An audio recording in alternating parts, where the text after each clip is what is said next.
जय हिंद दोस्तों, बहुत बहुत स्वागत है आप सभी का नॉलेज विला के ऑफिशियल यूट्यूब चैनल में। दोस्तों ये हम आप लोगों के लिए लेकर के आए हैं 10 मई का दैनिक करंट अफेयर्स है। दोस्तों यहाँ पर आप लोगों को बहुत ही महत्वपूर्ण जो है तो प्रश्न यहाँ पर करवाए जाएंगे 10 मई के 2023 से संबंधित हैं। ये आपको याद रखना है, बहुत ही महत्वपूर्ण प्रश्न होंगे। दोस्तों यहाँ पर हम 5 प्रश्नों के बारे में बहुत ही डिटेल के साथ में डिस्कस करेंगे।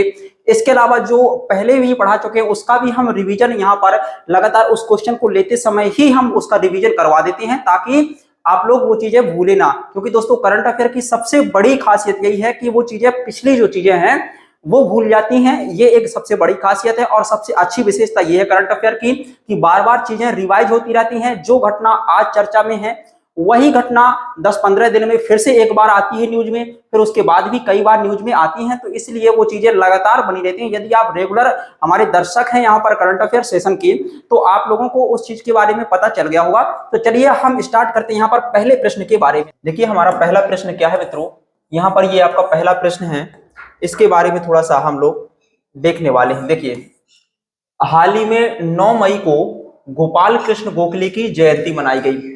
कौन से दिन मनाई गई दोस्तों? 9 मई को गोपाल कृष्ण गोखले की जयंती मनाई गई। ये भारत के मित्रों किस राज्य से संबंधित थे? किस राज्य है यहाँ पर दोस्तों? ये कौन से भारत के राज्य से संबंधित थे? तो इसका उत्तर क्या है दोस्तों? इसका उत्तर है ये महाराष्ट्र के रत्नागिरी जिले से संबंधित थे। कहां से संबंधित थे? महाराष्ट्र स्टेट जो है आपका, वहां का एक रत्नागिरी प्लेस है, वहां पर इनका जन्म दोस्तों हुआ था। किनका? गोपाल कृष्ण गोखले। हाँ जी दोस्तों, ये वही गोपाल कृष्ण गोखले हैं जिनको महात्मा गांधी जी का राजनीतिक गुरु कहा जाता है। दोस्तों बहुत ज्यादा ये उस समय पर फेमस थे दोस्तों। ये इंडियन नेशनल कांग्रेस में भी शामिल थे दोस्तों।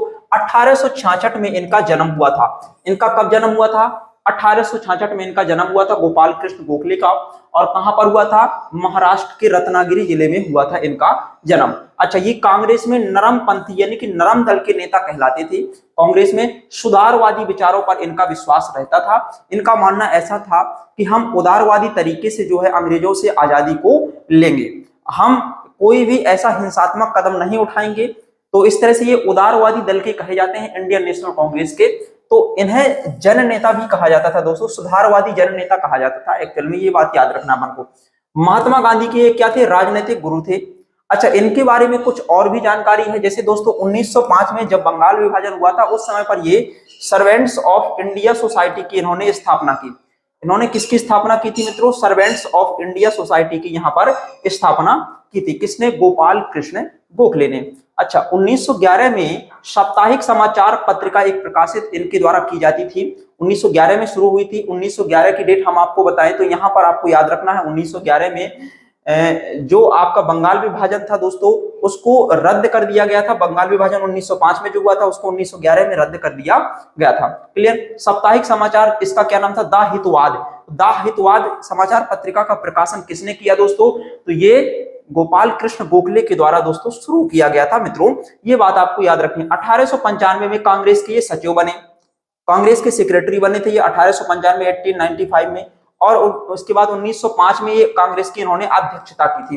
कांग्रेस के अधिवेशन की 1905 में इन्होंने अध्यक्षता की। और दोस्तों 1915 में जो है इनकी मृत्यु हो गई थी। 1915 का मित्रों यह वही समय है जब गांधी जी साउथ अफ्रीका से लौट करके भारत में आए थे और इन्होंने एक सक्रिय राजनीति में भाग लेना चालू किया था। यानी कि गांधी जी की राजनीति यहां से प्रारंभ होती है भारत में सक्रिय रूप से। तो 1915 में इनकी यहाँ पर गोपाल कृष्ण गोखले जो थे, इनकी मृत्यु हो जाती है और इन्हें महात्मा गांधी जी का क्या कहा जाता है मित्रों? राजनीतिक गुरु इनको कहा जाता है। 9 मई को हाल ही में इनकी जयंती मनाई गई, इसलिए दोस्तों इनके बारे में हमने काफी डिटेल के साथ में चर्चा की है। अच्छा, इसके बारे में कुछ और जानकारी है, चलिए उसको भी हम देखते हैं। चलिए, हाँ, महात्मा गांधी को दोस्तों महात्मा की उपाधि किसने दी थी? संबंधित प्रश्न है। महात्मा गांधी को महात्मा की उपाधि किसने दी थी दोस्तों? रविंद्रनाथ टैगोर। रविंद्रनाथ टैगोर ने दोस्तों महात्मा गांधी को महात्मा की उपाधि दी थी। अच्छा, इनकी एक रचना है गीतांजलि। क्या नाम है दोस्तों? गीतांजलि।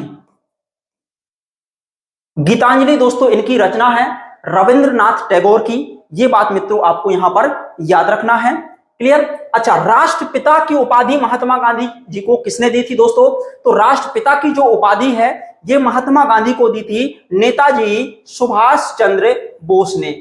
नेताजी सुभाष चंद्र बोस ने, इन्होंने नेताजी सुभाष चंद्र बोस ने राष्ट्रपिता की उपाधि दी थी महात्मा गांधी को। अच्छा, नेताजी सुभाष चंद्र बोस का आपने नाम सुना है, नेताजी सुभाष चंद्र बोस को नेताजी की उपाधि किसने दी थी दोस्तों, ये आप कमेंट बॉक्स में बताएंगे। नेताजी सुभाष चंद्र बोस को नेताजी की उपाधि किसने दी थी, ये आपको किसमें बताना है, कमेंट बॉक्स में बताना है। क्लियर, नेताजी की उपाधि इनको किसने दी थी। चलिए, हाँ, कैसर ए हिंद, कैसर ए, कैंसर नहीं है दोस्तों, यहां पर कैसर ए हिंद की उपाधि दोस्तों इनको ब्रिटिश सरकार के द्वारा दी गई थी। दोस्तों कैसर ए हिंद की उपाधि इनको ब्रिटिश सरकार के द्वारा फर्स्ट वर्ल्ड वॉर जब हुआ था दोस्तों, तो यहां पर कैसर ए हिंद की उपाधि दी थी। कैसर ए हिंद का मतलब होता है दोस्तों सम्राट, भारत का सम्राट, इसकी उपाधि दी गई थी दोस्तों। ब्रिटिश सरकार ने इसको इनको महात्मा गांधी जी को यह उपाधि दी थी, और महात्मा गांधी जी ने कैसर ए हिंद की दोस्तों जो उपाधि थी इसको लौटा दिया था जब आपका 13 अप्रैल 1919 वाली जालियांवाला बाग हत्याकांड हुआ था, ये घटना हुई थी। तो इस घटना की वजह से दोस्तों महात्मा गांधी जी ने दोस्तों जो है ये उपाधि लौटा दी थी, क्योंकि दोस्तों अंग्रेजों ने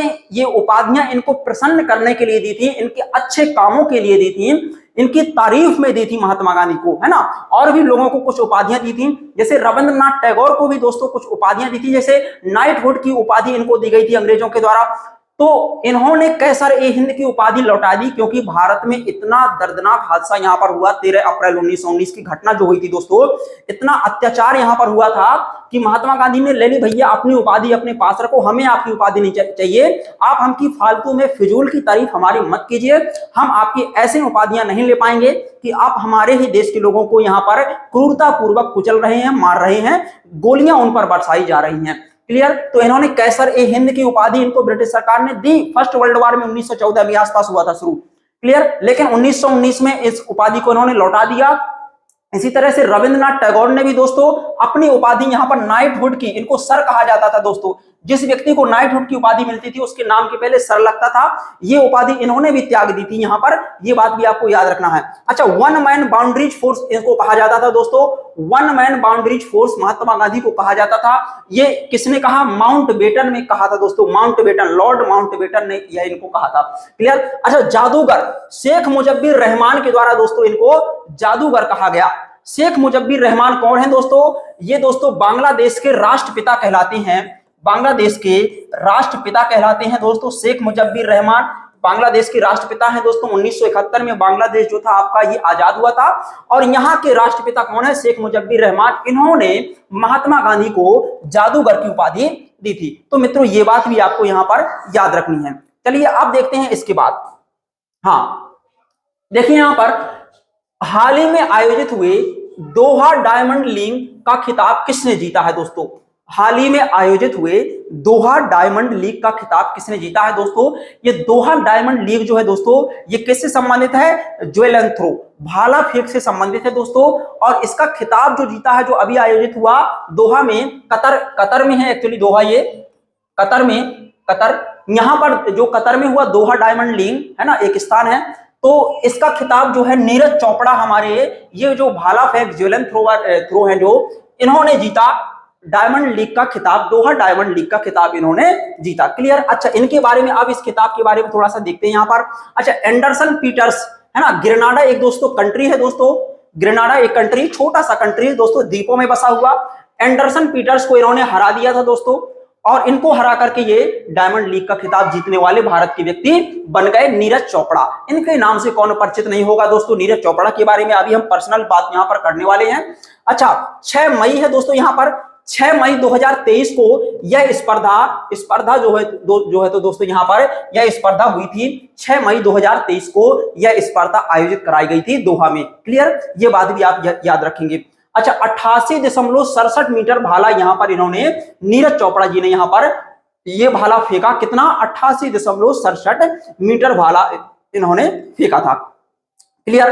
अच्छा, हाल ही में नीरज चोपड़ा जूडिस में, ज्यूरिख है दोस्तों यहां पर, क्या है ये, जूडिस की जगह ज्यूरिख लिखना है, ज्यूरिख में ग्रैंड फाइनल जीता इन्होंने, और डायमंड लीग के चैंपियन बने थे दोस्तों ज्यूरिख में। क्लियर। यहां पर ग्रैंड फाइनल जीता था। अब देखिए इसका मतलब, हम इस लाइन का मतलब आपको समझा दें। देखिए इस वाले कंपटीशन में भाग लेने के लिए जरूरी था कि इस वाले कंपटीशन को जो व्यक्ति जीते, जो व्यक्ति इस कंपटीशन को जीतेगा वही इस कंपटीशन में भाग ले पाया।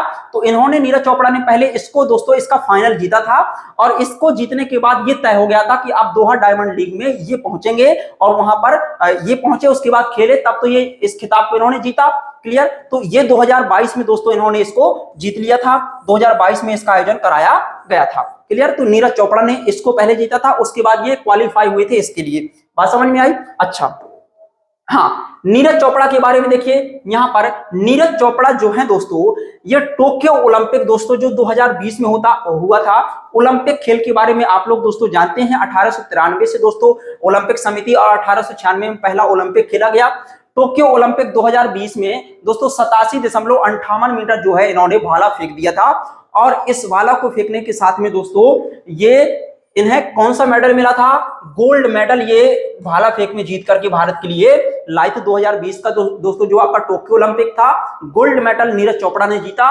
भाला फेंक दिवस, यहां पर भाला फेंक दिवस है जो दोस्तों ये आपका 7 अगस्त को मनाया जाता है। इसलिए मनाया जाता है 7 अगस्त को क्योंकि मित्रों नीरज चोपड़ा ने जो ये भाला फेंका था ना, ये इतनी लंबाई पर, तो ये भाला 7 अगस्त के दिन फेंका था, इसीलिए दोस्तों 7 अगस्त को भाला फेंक दिवस मनाया जाता है। बात समझ में आई?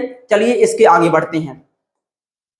अच्छा, तीसरा प्रश्न है दोस्तों आपका, ये तीसरा प्रश्न है, इसके बारे में देखिए। यहां पर तीसरे प्रश्न के बारे में देखिए।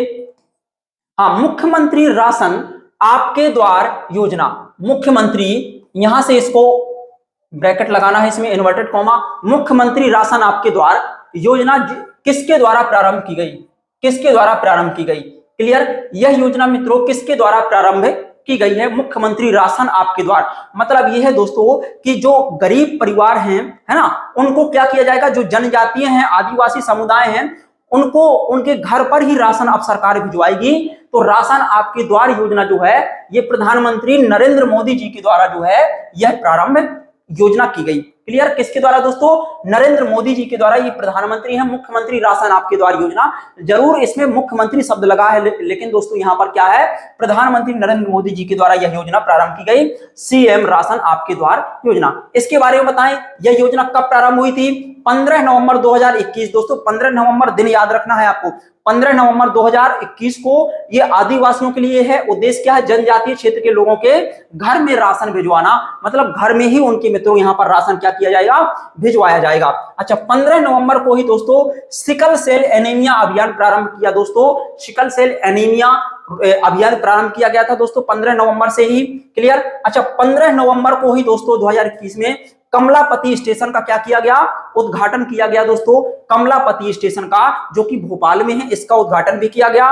और इसके अलावा दोस्तों 15 नवंबर को क्या मनाया जाता है? जनजातीय गौरव दिवस मनाया जाता है। अब हम आपको यहाँ पर स्टोरी बताएंगे 15 नवंबर के पीछे आखिर क्या है। 15 नवंबर के पीछे की कहानी समझना है अपन को। 15 नवंबर क्यों ये महत्वपूर्ण है? जब भी जनजातियों की बात आती है तो दोस्तों 15 नवंबर की दिन को ही फिक्स रखा जाता है, क्योंकि दोस्तों 15 नवंबर सन 1875 को बिरसा मुंडा का जन्म हुआ था। इनका बिरसा मुंडा का जन्म हुआ था। कहां पर हुआ था दोस्तों? झारखंड में बिरसा मुंडा का जन्म हुआ था। इनको दोस्तों धरती आबा कहा जाता है, धरती आबा कहा जाता है दोस्तों। इन्होंने एक आंदोलन चलाया था, उस आंदोलन का नाम है उल गुलान। यह इन्होंने फेमस आंदोलन चलाया था दोस्तों, उल गुलान आंदोलन। इसको उस समय पर विद्रोह कहते थे, लेकिन हम इसको आंदोलन कहेंगे। क्लियर। क्योंकि हम इनके सम्मान को ठेस नहीं पहुंचा सकते हैं। जो हमारे बिरसा मुंडा हैं, ये आदिवासियों की मसीहा यानी कि भगवान कहे जाते हैं। धरती आबा की इन्हें उपाधि दी गई है, प्यार से लोग इनको धरती आबा कहते थे। उल गुलान जो है इनका आंदोलन है। 1875 में 15 नवंबर के दिन इनका जन्म हुआ था दोस्तों, इसीलिए 15 नवंबर को जनजातीय क्या गौरव दिवस यहां पर मनाया जाता है मित्रों। यह बात आपको यहां पर याद रखनी है। क्लियर। 15 नवंबर सन 2000 को दोस्तों, चूंकि ये झारखंड से संबंधित थे, इसीलिए दोस्तों झारखंड राज्य का जो निर्माण किया गया सन 2000 में, यह 15 नवंबर को ही किया गया, क्योंकि बिरसा मुंडा का झारखंड में ही तो जन्म हुआ था। तो झारखंड बनाया गया जब स्टेट बिहार से अलग करके, तो 15 नवंबर सन 2000 का दिन चुना गया। तो ये बात भी मित्रों आपको यहां पर याद रखनी है। ठीक। चलिए इतनी बातें हम इसके बारे में देखेंगे। अब देखते हैं इसके आगे की चीजें।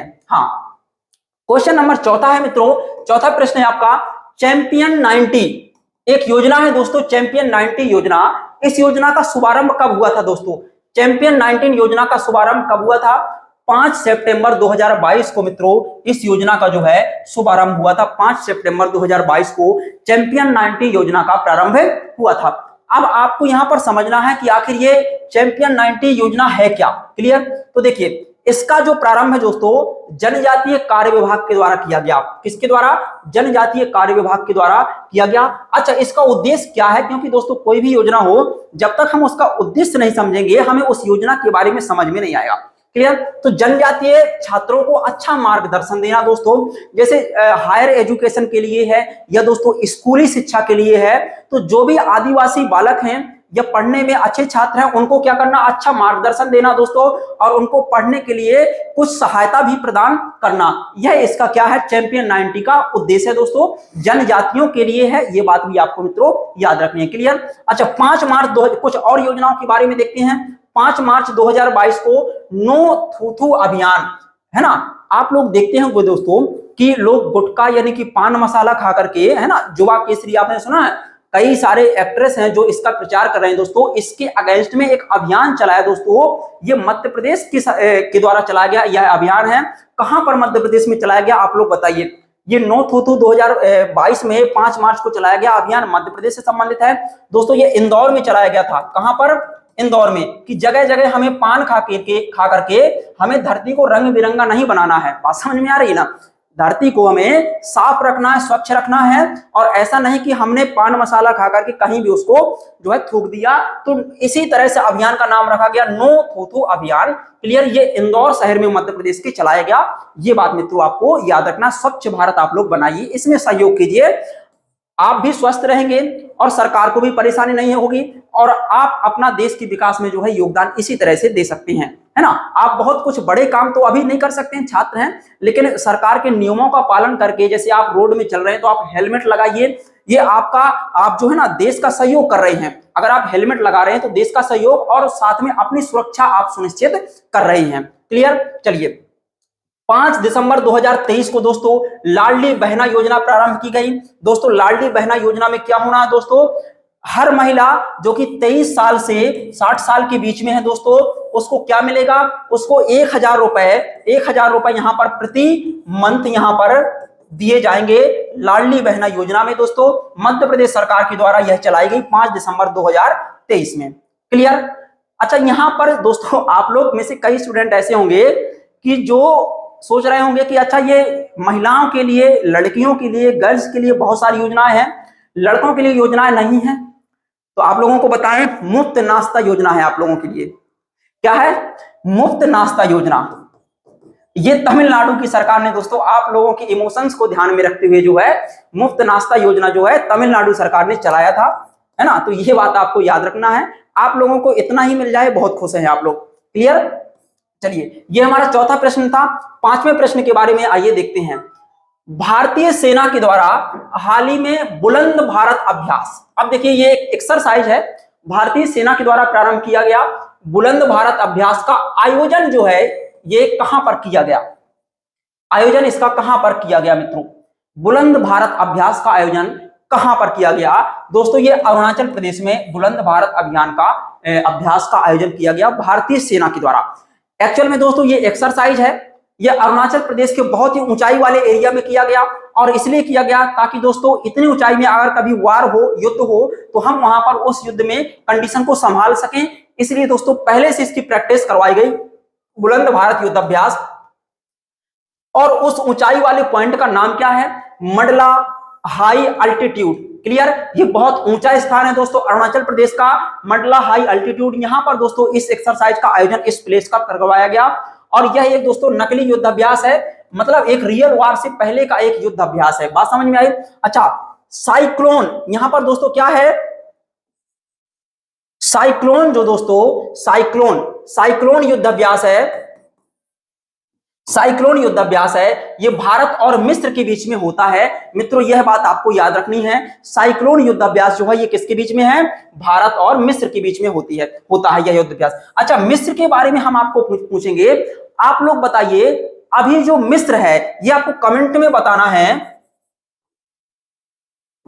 जो मिस्र है वो हाल ही में कौन से संगठन में शामिल होने वाला एक देश बना है। मिस्र हाल ही में कौन से संगठन में शामिल हुआ है ये आप बताइए दोस्तों, ये कमेंट में आपको यहां पर ये बताना है। क्लियर, चलिए तरकस युद्धाभ्यास जो है दोस्तों ये भारत और अमेरिका के बीच में होने वाला युद्धाभ्यास है। तरकस युद्धाभ्यास भारत और अमेरिका के बीच में यह युद्धाभ्यास पहली बार हुआ है, ये बात भी आपको याद रखनी है। अच्छा, फ्रिंजेक्स, यहां पर फ्रिंजेक्स है दोस्तों, फ्रिंजेक्स युद्धाभ्यास दोस्तों भारत और फ्रांस के बीच में होता है। मित्रों यह बात भी आपको जो है याद रखनी है। क्लियर, फ्रिंजेक्स युद्धाभ्यास भारत और फ्रांस के बीच में होता है। अच्छा, एक बात यहां पर एक दो पॉइंट देख लीजिए, ये आपका लास्ट प्रश्न है। यहां पर देखिए जो आपका फिनलैंड है दोस्तों, एक कंट्री है फिनलैंड है जो मित्रों, यह आपका नाटो में शामिल होने वाला 31वां देश बन गया है। नाटो में शामिल होने वाला 31वां देश बन गया है, यह बात भी आपको मित्रों याद रखनी है। क्लियर, चलिए अब हम यहां पर इस प्रश्न के साथ में ही हम अपने इस वीडियो को समाप्त करते हैं दोस्तों, और जल्दी ही हम आपसे मिलेंगे एक नेक्स्ट वीडियो के साथ में दोस्तों। और जितना भी कंटेंट आपको जो है दिया गया है उस सारे कंटेंट को आपको लिख लेना है अपने नोट्स में। और यहां पर हम आपको थोड़ा सा बताना चाहेंगे अपने ऑफलाइन संस्थान के बारे में दोस्तों। हमारा ऑफलाइन संस्थान छतरपुर में जो भी लोग संबंधित हैं उसका एड्रेस यहां पर हम आपको बता दे रहे हैं। छतरपुर पन्ना नाका के पास में आपका सिंचाई कॉलोनी में पड़ता है दोस्तों, सरस्वती शिशु मंदिर विद्यालय जो है उसी गली में है। तो आप लोग यहां आकर के हमारे नए बैचेस के बारे में पता कर सकते हैं दोस्तों। और इसके अलावा दोस्तों आप लोगों के लिए यहाँ पर पीएससी से संबंधित भी बैचेस, जो टारगेटेड बैच है हमारा वो चल रहा है दोस्तों। यहाँ पर टेस्ट सीरीज का भी दोस्तों हम यहाँ पर आयोजन लगातार कई दिनों से करवा रहे हैं। तो मित्रों इसके बारे में आपको याद रखना है। चलिए मिलते हैं नेक्स्ट वीडियो के साथ में, तब तक के लिए आप सभी को जय हिंद।